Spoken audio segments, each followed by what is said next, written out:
जय माता दी दोस्तों, welcome to new diamond classes. आज हम लोग यहाँ पर चैलेंज सीरीज़ का यहाँ पर तीसरा पार्ट देखने वाले हैं दोस्तों। एमपी पुलिस के लिए यहाँ पर आप लोगों के लिए चैलेंज सीरीज शुरू करी गई है। देखिए, जिसमें आपके 20 प्रश्न आपको दिए जाएंगे और आपको 15 प्रश्न सही बताने हैं यहाँ पर दोस्तों। ठीक है, तो चलिए हम पहले प्रश्न की तरफ चलते हैं बिना टाइम गंवाए। कमेंट सेक्शन में ज़रूर बताइएगा आपके कितने नंबर आए। देखिए, यहाँ पर आपसे पूछ रहा है, यदि किसी वस्तु का वेग आधा हो जाए तो उसकी गतिज ऊर्जा क्या होगी। तो देखिए यहाँ पर क्या होगा इसका उत्तर। तो यहाँ पर इसका उत्तर होगा बी ऑप्शन 1/4 हो जाएगी यहाँ पर। ठीक है, बी ऑप्शन यहाँ पर बिल्कुल सही जवाब है। यहाँ पर गतिज ऊर्जा काइनेटिक एनर्जी आपकी क्या होती है, ½ mv² होगी। ठीक है, उसने क्या बोला है, आधी हो जाएगी, यानी कि आप v को क्या रखेंगे, आधी रखेंगे यहाँ पर, तो ये क्या हो जाएगा 1/4 हो जाएगी आपकी काइनेटिक एनर्जी। ठीक है, ध्यान रखिएगा, बी ऑप्शन यहाँ पर बिल्कुल सही जवाब है। आगे बढ़ते हैं हम लोग। सेकंड प्रश्न यहाँ पे पूछ रहा है यहाँ पर कि इनमें से कौन यूएन के विशेष एजेंसी नहीं है यहाँ पर। ठीक है, यूएन की यहाँ पर कौन सी एजेंसी नहीं है यहाँ पर। तो देखिए यहाँ पर इंटरनेशनल क्रिमिनल कोर्ट जो है आपकी, वो यूएन में नहीं आती है, उसकी एजेंसी नहीं है यहाँ पर। डी ऑप्शन बिल्कुल करेक्ट जवाब है आपका, डी ऑप्शन। चलिए आगे बढ़ते हैं हम लोग। ये प्रश्न आपसे पूछा जा रहा है कि ओरछा के चतुर्भुज मंदिर का निर्माण किसने करवाया था यहाँ पर। एक बहुत इंपॉर्टेंट क्वेश्चन है यहाँ पर, चतुर्भुज टेम्पल। ठीक है, ये किसने करवाया था, तो बुंदेला राजपूतों ने यहाँ पर इसको करवाया था। ध्यान रखिएगा, बी ऑप्शन। और ये विष्णु भगवान को समर्पित है यहाँ पर। कौन से भगवान को समर्पित है ये, विष्णु भगवान को। ठीक है, विष्णु जी को यहाँ पर ये समर्पित है ये। और जो बुंदेला राजपूतों ने बनवाया था, ये अकबर के शासन में बनवाया था। ठीक है, अकबर का शासन उस समय चल रहा था। चलिए आगे बढ़ते हैं हम लोग। अगला प्रश्न जो है हमारा आपसे पूछा गया है, निम्नलिखित में से कौन सा रासायनिक ऊर्जा को विद्युत ऊर्जा में परिवर्तित करता है। एमपी पुलिस के एग्जाम में एक प्रश्न आपको इससे रिलेटेड देखने को मिलता है। ठीक है, आपसे कन्वर्ट करने को पूछेगा, chemical to electrical, electrical to chemical, ऐसा। तो यहाँ पर हमसे केमिकल से इलेक्ट्रिकल में जाने को बात करी है।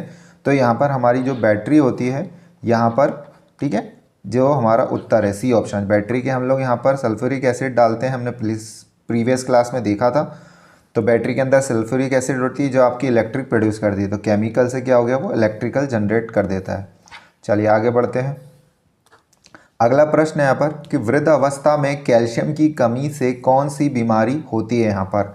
बहुत बढ़िया प्रश्न है यहाँ पर। तो कौन सी बीमारी होती है कैल्शियम की कमी से वृद्ध अवस्था में यहाँ पर। तो यहाँ पे ऑस्टियोपोरोसिस यहाँ पर इसका राइट उत्तर होगा, ए ऑप्शन। ए ऑप्शन इसका बिल्कुल करेक्ट जवाब है। चलिए आगे बढ़ते हैं।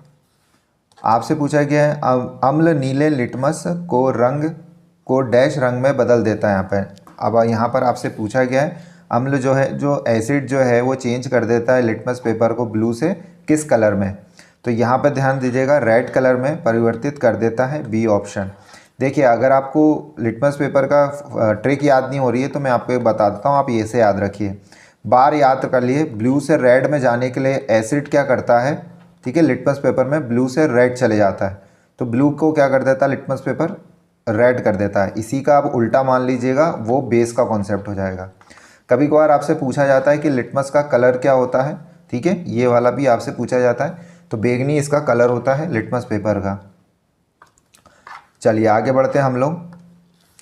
आपसे पूछा गया है, निम्नलिखित प्रसिद्ध हस्तियों में से किसका जन्म मध्य प्रदेश में नहीं हुआ। यहाँ पर प्रसिद्ध हस्तियों के बारे में बताया गया है, फेमस पर्सनालिटीज़ के बारे में। तो आपको बताना किसका जन्म यहाँ पर मध्य प्रदेश में नहीं हुआ है। तो देखिए, अटल बिहारी वाजपेयी का, चंद्रशेखर आज़ाद जी का, भीमराव अंबेडकर जी का, इन सबका जन्म हुआ है। विश्वनाथ प्रताप सिंह का जो है जन्म है आपका उत्तर प्रदेश में हुआ है। डी ऑप्शन यहाँ पर बिल्कुल सही जवाब है आपका। ठीक है, ध्यान रखिएगा, ये आपका इलाहाबाद में इनका जन्म हुआ था, यूपी में, उत्तर प्रदेश में। ये 8वें आपके क्या रहे थे, प्राइम मिनिस्टर रहे थे। ठीक है, चलिए आगे बढ़ते हैं हम लोग। आपसे अगला प्रश्न पूछा गया यहाँ पे, सुव्यवस्थित तीर्थ यात्रा बुकिंग के लिए डैश ने नुसुक उमरा सेवा शुरू करी है यहाँ पर। तो यहाँ पर इसका उत्तर बताएंगे आप क्या होगा। तो ये सऊदी अरेबिया ने इसकी शुरुआत करी थी। डी ऑप्शन बिल्कुल करेक्ट जवाब है यहाँ पे।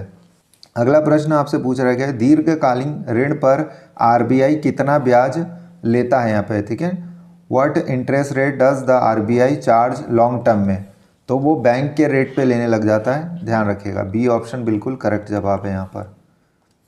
चलिए आगे बढ़ते हैं। यहाँ पे 10वां प्रश्न आपसे पूछा है, निम्नलिखित में से कौन सी धातु मोम में रखी जाती है। ये एक बहुत अच्छा क्वेश्चन मुझे देखने को मिला है, आप इसको नोट कर लीजिएगा।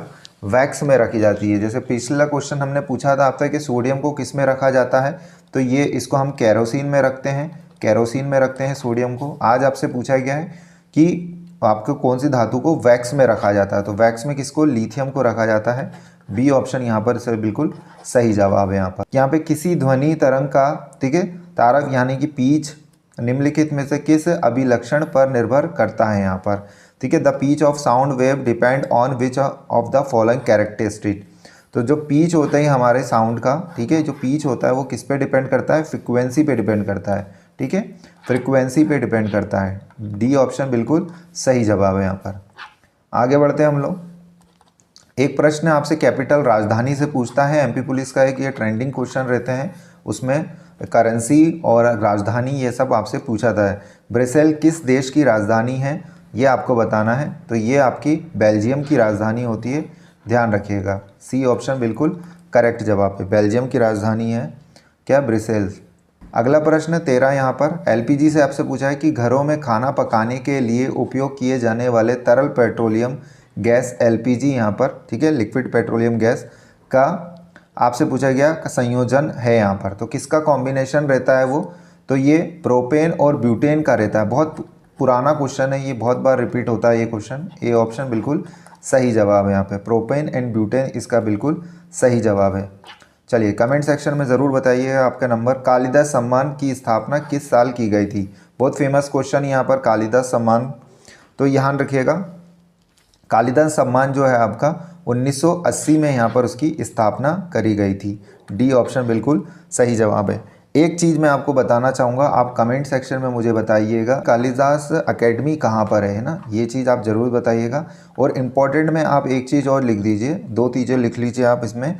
इनकी एक कविता है, ठीक है, मेघदूत, यहाँ पर ये बहुत पूछी जाती है, ठीक है, मेघदूत पूछी जाती है। और एक इनका महाकाव्य है, ठीक है, महाकाव्य है, ये भी एक बहुत बार पूछा जाता है, ठीक है।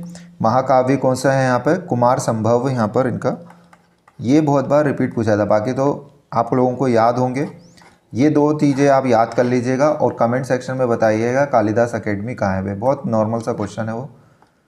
चलिए 15वां क्वेश्चन यहाँ पर, इनमें से किस समिति ने पीएसयू शेयरों में विनिवेश की सिफारिश की थी यहाँ पर, तो किसने करी थी यहाँ पर, तो यहाँ पे जीवी रामकृष्ण समिति ने यहाँ पर इसकी सिफारिश करी थी। डी ऑप्शन बिल्कुल सही जवाब है। आगे बढ़ते हैं हम। 16वां प्रश्न यहाँ पर आपसे पूछा जा रहा है कि आपसे बताना है कि निम्नलिखित में से कौन सा इंदौर में एक फेमस टूरिस्ट प्लेस है, यहाँ पर आपको बताना है। चलिए यहाँ पर बताइए कौन सा फेमस टूरिस्ट प्लेस है यहाँ पर, तो लाल बाग पैलेस यहाँ पर बिल्कुल सही जवाब है। बी ऑप्शन बिल्कुल सही जवाब है, लाल बाग पैलेस। देखिए, और इसका जो निर्माण था वो किसने करवाया था, ठीक है, इसका निर्माण जो कराया था ये होलकर राजवंशों ने करवाया था, ठीक है, होलकर राजवंश, इस बात को याद रख लीजिएगा। चलिए आगे बढ़ते हैं हम लोग अगले प्रश्न पे। आपसे पूछा गया प्रश्न नंबर 17वां, निम्नलिखित में से किस शास्त्रीय नृत्य की उत्पत्ति आसाम में हुई है यहाँ पर, तो किस शास्त्रीय नृत्य की उत्पत्ति आसाम में हुई थी है, सत्रिया यहाँ पर इसका बिल्कुल सही जवाब होगा। ए ऑप्शन यहाँ पर बिल्कुल करेक्ट जवाब है यहाँ पर। आगे बढ़ते हैं हम लोग नए प्रश्न पर। देखिए ये क्लासेस आपकी कंटिन्यू चलती रहेगी, अभी आपके एमपी पुलिस के एग्ज़ाम हो रहे हैं, फिर आपके एमपी एसआई के होंगे, तब भी ये सीरीज़ आपकी चलती रहेगी। तो ये जो मॉक टेस्ट है आप लोगों के लिए बहुत ज़्यादा इंपॉर्टेंट है, जो चैलेंज सीरीज़ है ये आपको एग्ज़ाम में ये प्रश्न देखने को डायरेक्ट मिलेंगे ना। अब नया प्रश्न आ गया है कि 1949 में पीपल्स रिपब्लिक ऑफ चाइना की स्थापना के बाद चीन के निम्नलिखित में से किस राजनीतिक दल ने शासन किया था यहाँ पर, ठीक है। पीपल्स रिपब्लिक ऑफ चाइना की स्थापना के बाद 1949 में हुई थी, तो ये स्थापना के बाद किसने वहाँ पर, कौन सी पॉलिटिकल पार्टी ने शासन किया था यहाँ पर, तो चाइनीज़ कम्युनिटी पार्टी यहाँ पर, ठीक है। B option D C option यहाँ पर बिल्कुल सही जवाब है आपका। चाइनीज़ कम्युनिटी पार्टी थी जिसने उसके बाद राजनीतिक दल में शासन किया था वहाँ पर। चलिए आगे बढ़ते हैं हम लोग। एक बहुत अच्छा प्रश्न आया कि राग मियाँ मल्हार किसके द्वारा बनाया गया है यहाँ पर। ठीक है, राग मियाँ Malhar was created by whom. तो यहाँ पर तानसेन इनका बिल्कुल सही जवाब है। यहाँ पर ए ऑप्शन बिल्कुल सही जवाब है। चलिए आगे बढ़ते हैं हम लोग अगले प्रश्न पे। भारत में केंद्रीय नारियल अनुसंधान संस्था कहाँ स्थित है यहाँ पर। ठीक है, भारत में केंद्रीय नारियल अनुसंधान कहाँ पर है। देखिए केरल में सबसे ज़्यादा नारियल के बारे में पेड़ लगे हैं ये सब। तो आप डी ऑप्शन यहाँ पर बिल्कुल टिक कर सकते हैं कि कहाँ पर है। जैसे अनुसंधान केंद्र बहुत सारे पूछे जैसे कभी पूछ लिया आपसे कि मस्तिष्क का अनुसंधान क्या है, तो ये मानेसर यहाँ पे, मानेसर यहाँ पर।